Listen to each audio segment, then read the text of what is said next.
Hi, ActiveHistory.ca is happy to present a recording of historian Ruth Frager's talk, Spadina Sweatshops, Jews and Gender in Toronto's Labour Movement, 1900 to 1939. It is part of the 2012 History Matters lecture series, sponsored by the Toronto Public Library and the History Education Network.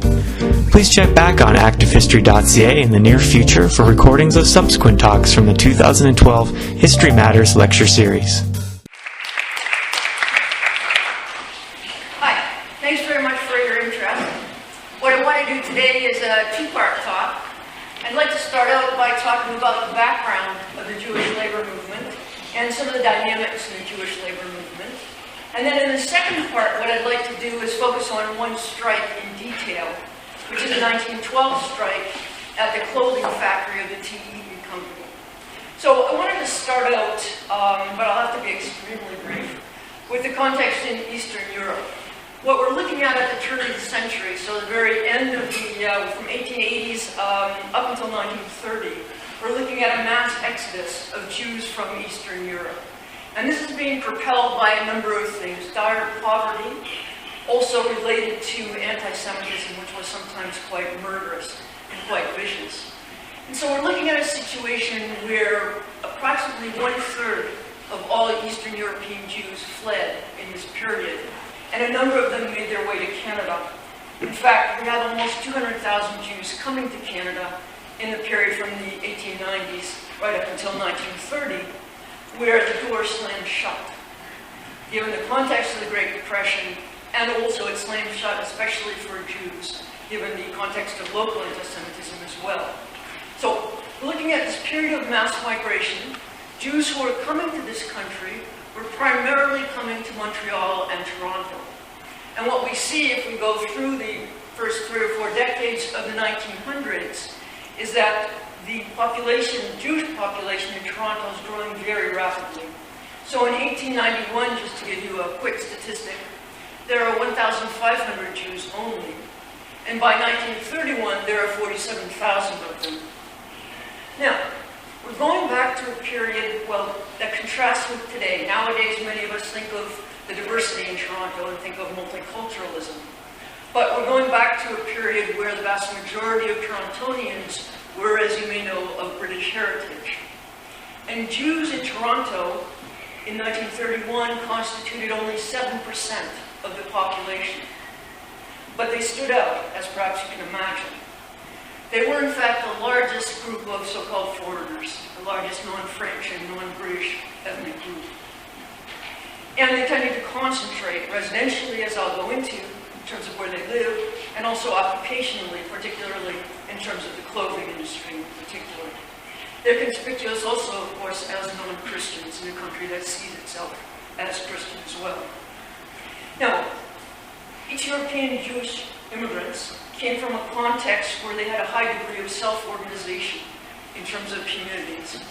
This goes back to the context in Eastern Europe where they lived set aside as a persecuted minority, but it also goes back for hundreds of years in terms of Jewish history. And so once they came here, they set up quite a variety of organizations.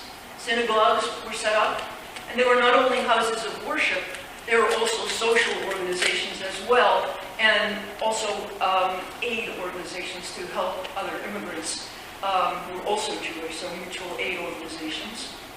There are also various kinds of social benefit societies, fraternal organizations that were not related to the synagogues. One of the most common was based on from what part of Eastern Europe particular Jewish immigrants came. So they were organized on that basis. And the idea there is, you can imagine if you were a stranger to this world, you might try to go to one of those organizations because you would hope to find news of relatives at home, you would hope to find familiar faces in the strange new world, and also you would find aid. These organizations helped a lot in a time, again, we have to think back to a time before OHIP, a time before the Canada Pension Plan and employment insurance. And so these different organizations provided different kinds of aid. A sickness and benefit society, for example, so that if you joined and you paid a monthly dues, which was they tried to keep that low, then if you were sick and couldn't work, you would get something in return to help tide you over. There are also other kinds of things. People could seek assistance for other reasons of unemployment as well. And eventually what we see is that the clothing unions also served as social and cultural centers. And I'll talk more about them in a few minutes. Part of the reason that Jews were so concentrated residentially, that is in terms of where they were living, has to do partly with the whole religious organization. You can imagine that if you needed to have kosher meat, you would need to live among Jews. And for Orthodox Jewish men, the injunction was to pray 3 times a day in the company of at least 9 other Jewish males. There are many other kinds of issues here that reinforce this notion of Jews clumping together in the New World. It was not allowed, if you were Orthodox, to ride on the Sabbath. So if you were going to a synagogue, you needed to live where you could walk to one in particular. There are also in this period secular Jews who still see themselves as very much Jewish, but are not religious in this period, and they ate kosher meat nonetheless. And they, again, were wanting to live amongst other Jews so that they could speak Yiddish to neighbors and to shopkeepers, so that they could buy kosher foods, attend the Yiddish theaters, and so forth. So I can talk about reasons why Jews themselves wanted to live amongst each other, but there are also other constraints. And that has to do with local anti-Semitism in this period. There were many landlords who would not rent to Jews, and there are a number of other racialized groups to whom they would not rent either. And there are also restrictive covenants. So this meant that even if a Jewish immigrant family had money, there were places where, right in the deed to particular houses, it would say that this house cannot be sold to people from the following groups. And that included Jews, included certain groups such as Polish Catholics. As you can imagine, it included people of African heritage. I actually live near McMaster, so I'm going to jump to Hamilton for a moment. I live in Westdale, which was a planned community which was set up in the 1930s. And it had these restrictive covenants deliberately. And those covenants were not actually made illegal until the 1950s in Ontario. Okay, so these are some of the reasons why Jews concentrated residentially. Although ironically, they're also being stereotyped negatively in a number of ways, and partly with the idea that they just congregate together. That was seen by the members of the host society as a bad thing. Even though, ironically, part of this was because of the kind of anti-Semitism that they were facing. And also, of course, economic constraints. Many of these Jewish immigrants were quite impoverished, and that's partly why they were coming to certain parts of the city. So let me just show you a map. You know what? I forgot to get my laser pointer. Wait, you know we can manage without. I can just do the old-fashioned pointer. Okay. Okay, I can handle this. So, here's a map of the ward. And for some of you who can't see the fine print, what we're looking at is this pale area. So we're on Queen Street here, Carleton College up here, and then University and Yonge. And this is a very poor area of the city, in the central district. And many immigrants congregated there, especially the Jewish immigrants upon whom I'm focusing. Now, as more Jewish immigrants are coming in, they're moving over here to Spadina, which comes along here, again, between College and Queen. And as more garment factories and contractors and subcontractors in the sector are opening up, they're also often in the Spadina area. So the area we're in right now, not by coincidence either. Okay. Now, I was mentioning that the ward was quite an impoverished area, and I do want to show you just a few slides of some of the poverty there, but I'll have to be very brief. You can see from some of this what kind of fire traps some of these places would have been. You can see garbage strewn about where kids would be playing. You can imagine how cold it would be in the winter in these kinds of places as well. Inadequate sanitary facilities. There are also basement apartments, so issues of poor ventilation, poor lighting, and so forth, damp basements, and so forth. These are some of the things that I just wanted to show you briefly. The slide that I started out with was a shot of a smaller sweatshop in the clothing industry. We also, in this period, have quite a mix, and there are large clothing factories, so I just wanted to put one of those slides up there to set the context. Now, what I want to do then is talk about some of the reasons for occupational concentration. In other words, if you look at what kinds of jobs, that is in terms of the paid labor force, what kinds of jobs immigrant Jews held in this period, you would see a very high proportion of them concentrated in the clothing industry. And there are a number of reasons for this. I mean, some are doing other things. There are Jewish peddlers, for example, small shopkeepers, but many were in the clothing industry in this period.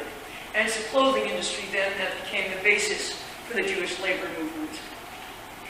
So, this is a labor-intensive industry. It's not the kind of industry where there are huge machines and less of a need for so many human beings. It's labor-intensive. There are many hands literally needed in this sector. And it's providing a lot of jobs. In fact, as far as I can tell, in the early 1900s, the clothing industry provided the most jobs of any sector in Toronto in this period. Far change from now. It provided jobs for men, but it's also significant because it provided jobs for women. And as you can imagine, this is a period where job opportunities for women were very, very limited. There's so many jobs that are coded as for men only. It's also provided jobs for children. Now, there's a movement to make child labor illegal, and this is succeeding more by the 1920s, but there were also ways of getting around this. And one of the people I interviewed, he was in his 80s at the time, but he had been working in Toronto in the garment factories for a long time earlier, and he told me about the 1920s when he was an underage child, in other words, below the legal limit where he could work. But when an inspector would come around, which I can't imagine would be very often, someone would quickly run and tell him, and then he would dive under a pile of clothing. So very straightforward in a way. Breathe under there. You can imagine, I mean, there's lots of piles of clothing, parts of vests lying around, bolts of cloth, and so forth. Another reason that Jews were so concentrated in this sector is that many of them had already been working as tailors in the old country. And this is partly because of severe anti-Semitic restrictions. In Tsarist Russia, Jews could not own land, they were not supposed to be farmers, and they were barred from many occupations. So we have a situation where many who are coming over are already in this sector, and then others who are coming over without a trade but needing work are sometimes coming to this sector because there are others they know who can teach them. There are others who can help them find a job nearby. They have relatives. I mean, some of these people are working for a brother or an uncle. That's very common in this period in particular.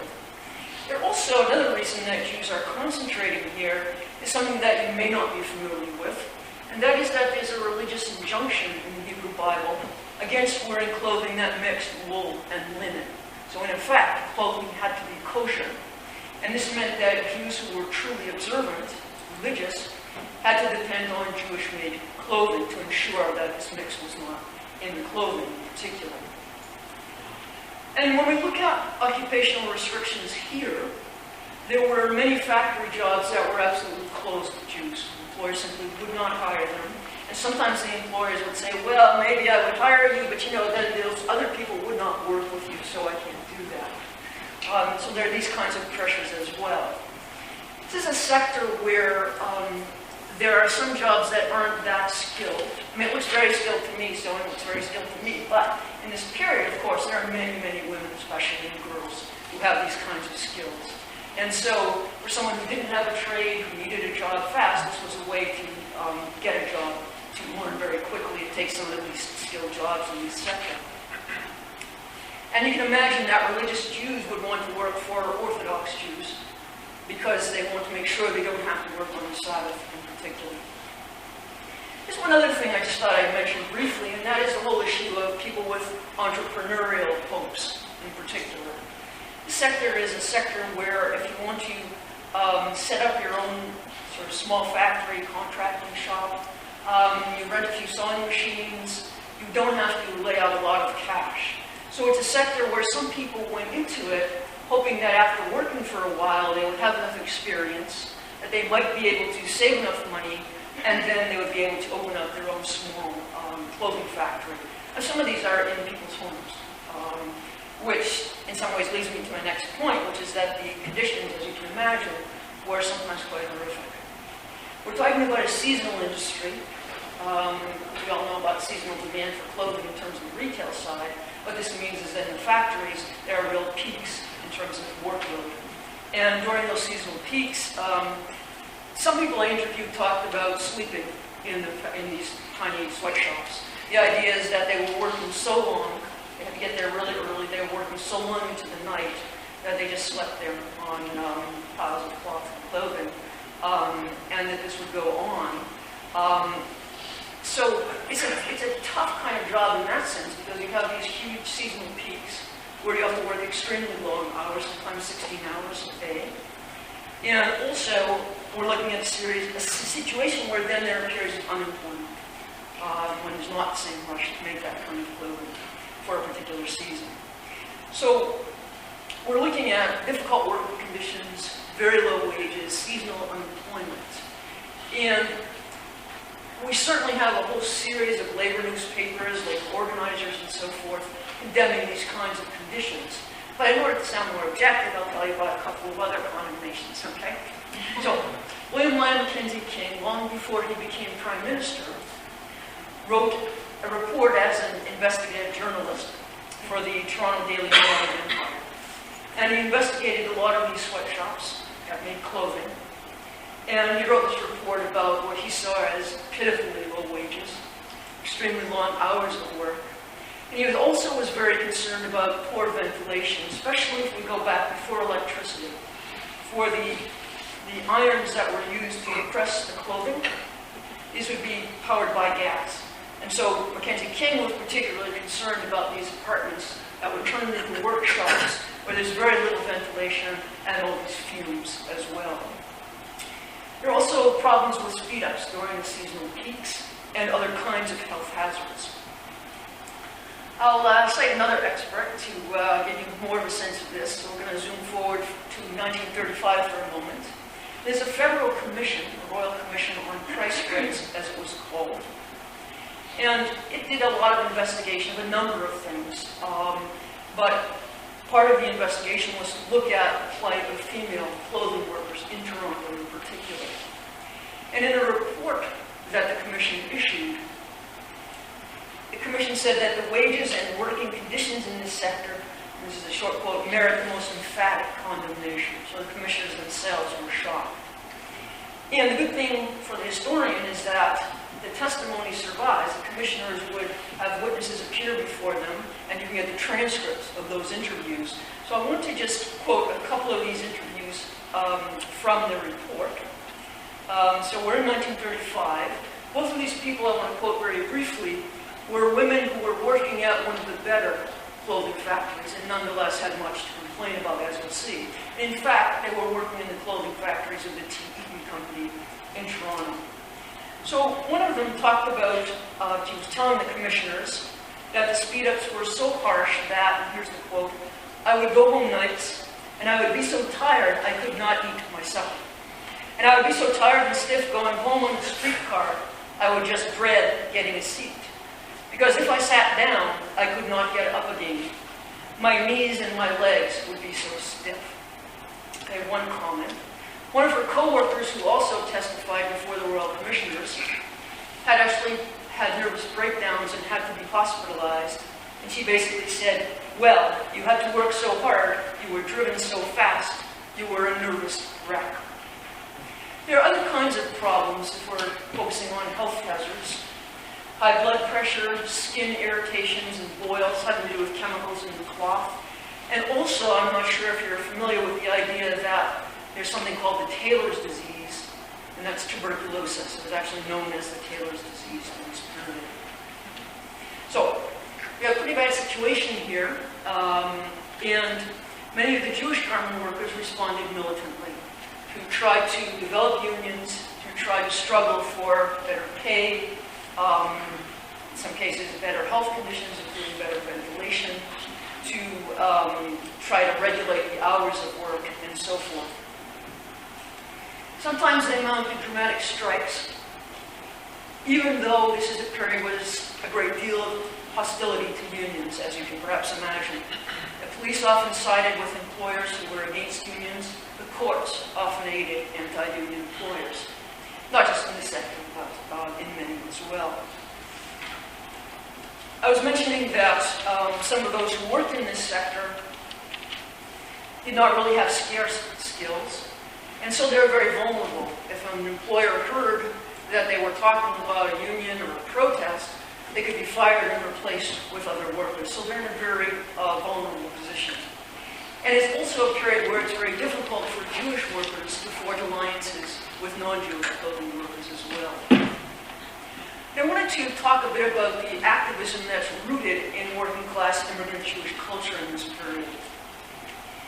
This is a situation where we're talking about not simply trade unionism pure and simple. It's a phrase that's used to refer to concentrating on concrete shop floor issues. As I was mentioning a few minutes ago, these unions were also serving important social functions as well. And they also, in this period, were explicitly socialist in orientation in particular. Now, the main unions, and one I'll be talking more about, is the International Ladies Garment Workers Union, known by its initials as the ILGWU. The title can be a bit misleading. It means these people made ladies' clothing. Okay? So it's women and men who made ladies' clothing. That's one union, and the other one is the Amalgamated Clothing Workers Union, and that tends to focus on women and men who make men's clothing in particular. Now, these were known as the Jewish unions, here and also in New York and a number of other places where there were clothing centers, although they were striving to take in non-Jewish clothing workers as well. But they were often led by Jews, and many of the rank and filers were Jews as well. The main leaders were men, but there were some women playing very militant roles, especially Jewish women in particular. And here what I wanted to do was highlight the sensibility of some of these people who had come over from Eastern Europe and felt themselves oppressed as Jews and also as workers. So when I interviewed people who were in their 80s, who had worked in the garment industry in the 1920s and 1930s, this is a while ago, they talked to me about what radicalized them in particular. And when we look at Jewish socialists, we're looking at a situation where ethnic consciousness in particular and class identity reinforced each other in particular. So I wanted to talk to you a bit about one person I interviewed. He was born in Poland, where he was a tailor. His name was Saul Abel. And he was already radicalized and already experienced as a union organizer in this sector when he came. And as a youngster in Poland, Saul Abel joined the Bund in rebellion against the difficult times that Jews were forced, the difficult lives that Jews were forced to lead there. He said that Polish anti-Semitism was the #1 reason why he became a Bundist. He was not a Zionist, and he believed that the Bund's idea of a decentralized form of socialism would be the best for Jews and for people whom he saw as oppressed as workers as well. So the idea is that Jews would be able to preserve their own culture within multi-ethnic socialist federations. So for him then, the idea of socialism is that it's a promise of a new society where everyone, including Jews, especially including Jews for him, would be equal. I spoke to another person who came over when she was a bit younger. She was radicalized here. She too was from Poland, and she stressed when I talked to her that she had been radicalized as a Jew. I'll give you a quotation from her. I joined the communist movement for the reason that at that time, we thought that the best solution for the Jew is in the Soviet Union. That was right after the revolution. And I joined for that reason, that I wanted my people should be equal with every other people. She's also interesting, and I wanted to mention her to you because she was one of these women who had very heavy household responsibilities. She became a wife and a mother. And she was working to earn money for her family as a cloth maker, as making women's coats. And she also devoted herself to building the union in her trade. her particular section of the clothing industry, and also building the Jewish branch of the Communist Party of Canada in particular. She was one of those who left in the mid-1950s, but that's a whole other story, and I'm going to be a bit brief. Okay. Another thing to say is that some of the people that I interviewed talked to me about how many of these who became socialists were no longer religious, but talked to me about how their religious childhoods had influenced their ideological orientation. One in particular talked to me about the writings of Amos and Isaiah, where they talk about the need to relieve the oppressed, especially the poor, and to break the yoke of oppression and to seek justice. So we're looking at a situation where class consciousness and ethnic identity were so central. They were shaping the politics of the Jewish labor movement, even though class issues were divisive within the Jewish community, because we're entering a period, especially in the interwar period, where more of the clothing manufacturers and contractors and subcontractors were Jewish. So this becomes divisive in ways that I want to focus on in a moment. Ethnic issues also function divisively within the working class, tensions between Jewish and non-Jewish workers. But the people I spoke to, and the sources, printed sources I looked at as well, really stress these two factors in terms of class consciousness and ethnic identity.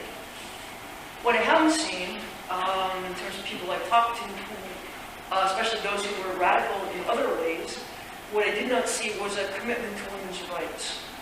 And my sense of this was that that was not developing because that was, partly because that was seen as too divisive in terms of the Jewish community and in terms of the working class as well.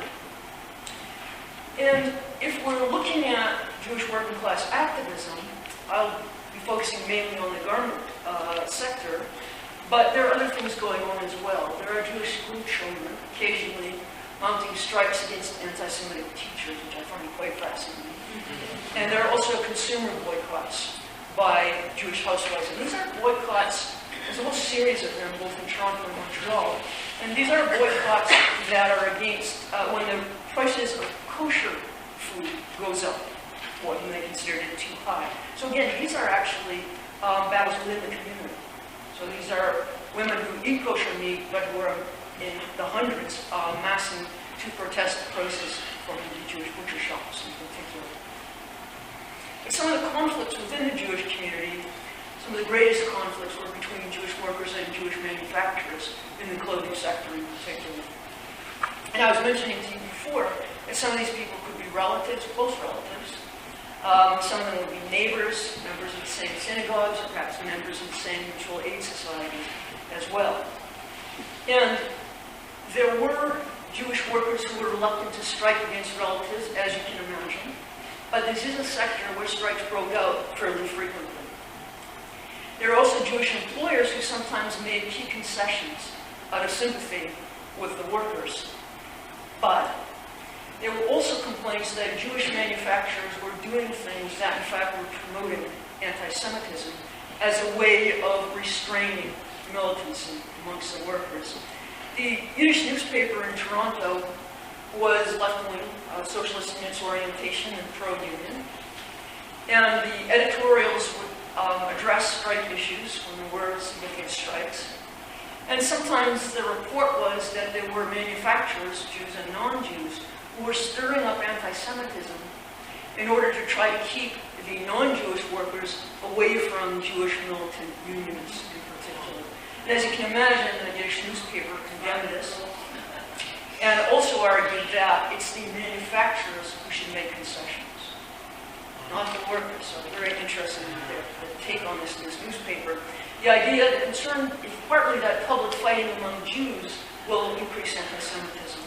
And so the newspaper's editors are saying, we all know that's a problem, so the manufacturers should make concessions here, in particular.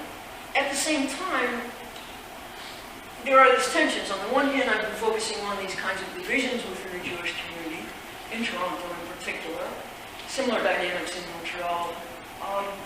But there are also, as you can imagine, real forces pushing them together. In fact, I was starting out by talking about why they're living together, that kind of residential concentration. And when I looked at the pages of the Yiddish newspaper, well before the rise of fascism in the 1930s, every page of that newspaper for Toronto is very concerned with anti-Semitism, both back in Eastern Europe, especially in Eastern Europe, and still anti-Semitism in Canada as well, although it's obviously not anywhere near as violent. So there are communities where these Jewish communities had quite a sense of needing to stick together, and at the same time, this sense that nonetheless there are certain tensions that are sometimes quite dramatic. So what I want to do then is to focus in particular on this one strike at the Eaton Company's garment factories in Toronto. And it gives us a chance to look at this somewhat more concretely, to look at relations between Jewish workers and non-Jewish workers in these Eaton factories, to look at relations between male and female workers, and to look at broader issues having to do with public sympathy for labor causes and issues around anti-Semitism there as well. So let me go to another slide. It's kind of ironic now because many people aren't aware that the Eaton Company had huge retail stores, but they had more than that. And if we're looking at the early 1900s, this is quite huge. It's a major employer, not just a real retail department store, but also clothing factories, and that one on the right there, it also talks about stables and so forth. So that slide is, on the right is at Young and Queen, and on the left is a photo from the 1910s of the garment factory. I'll just show you some of these images of people working at the Eaton Company in particular. And what's happening here is that in the winter of 1912, over 1,000 workers from the company's clothing factory walked off the job over a dispute in one of the women's clothing departments. About a third of the strikers were women, and the strike also spread to the men's clothing departments as well. And so the strikers were now locked in combat with one of the most powerful employers in the country. It's hard to envision that now, but this was the case. And the causes of this strike go back to things that I've been talking about already in terms of low wages, long hours, speed-ups, unsanitary conditions, and so forth. In 1912, I believe that the Eaton clothing factory was the largest in the country, and most of the clothing workers there were Jews.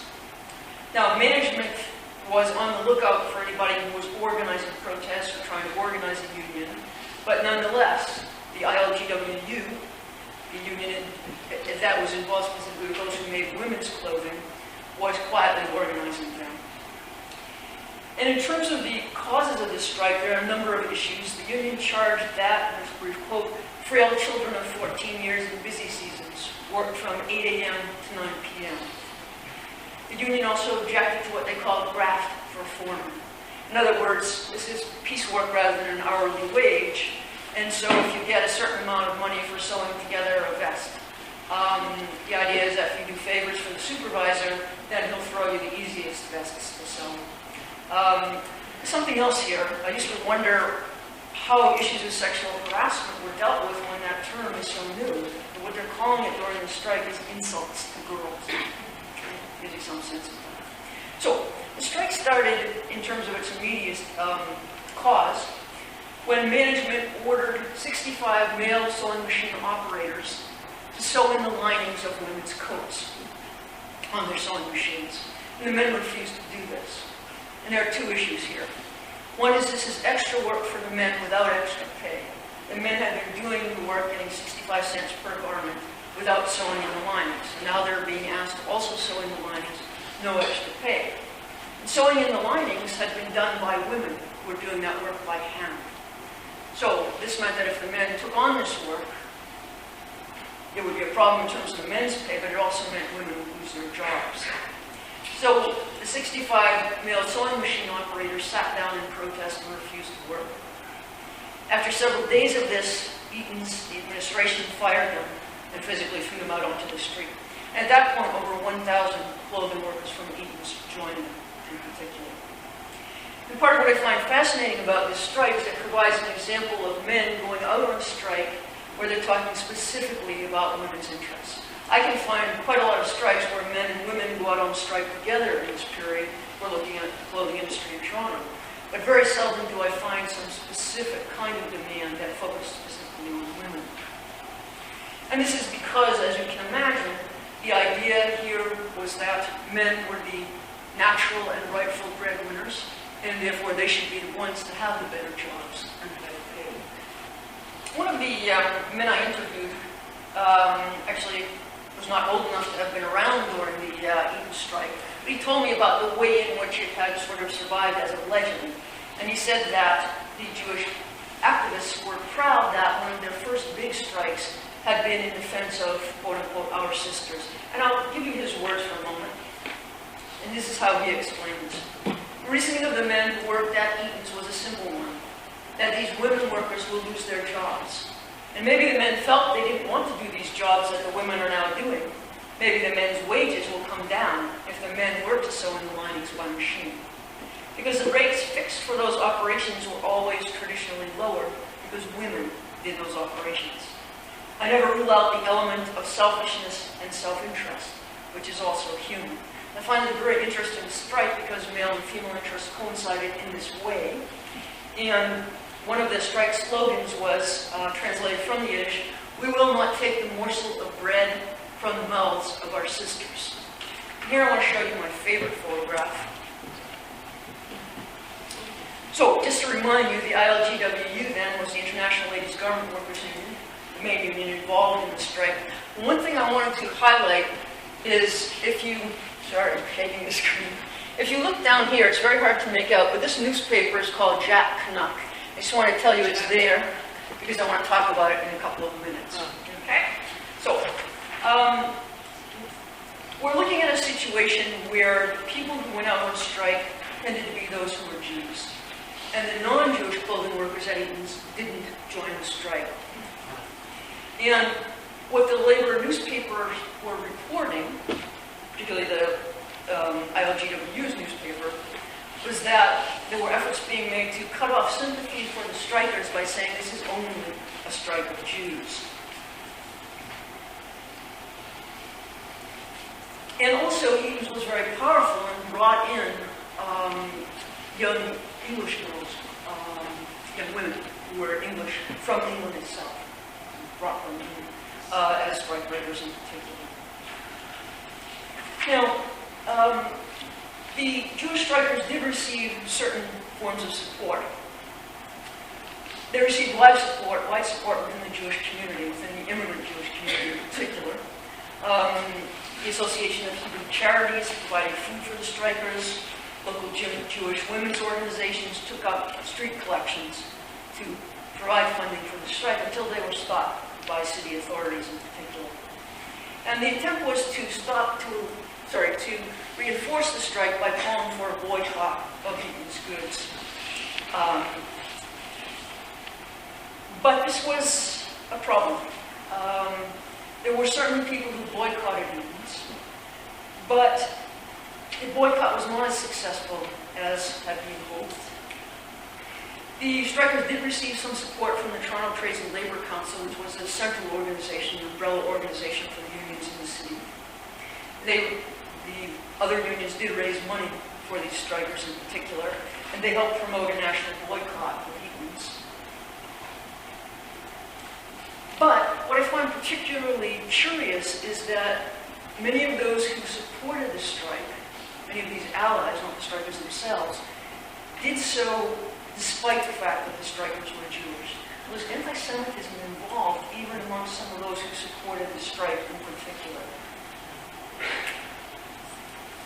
Let me go to Jack Canuck.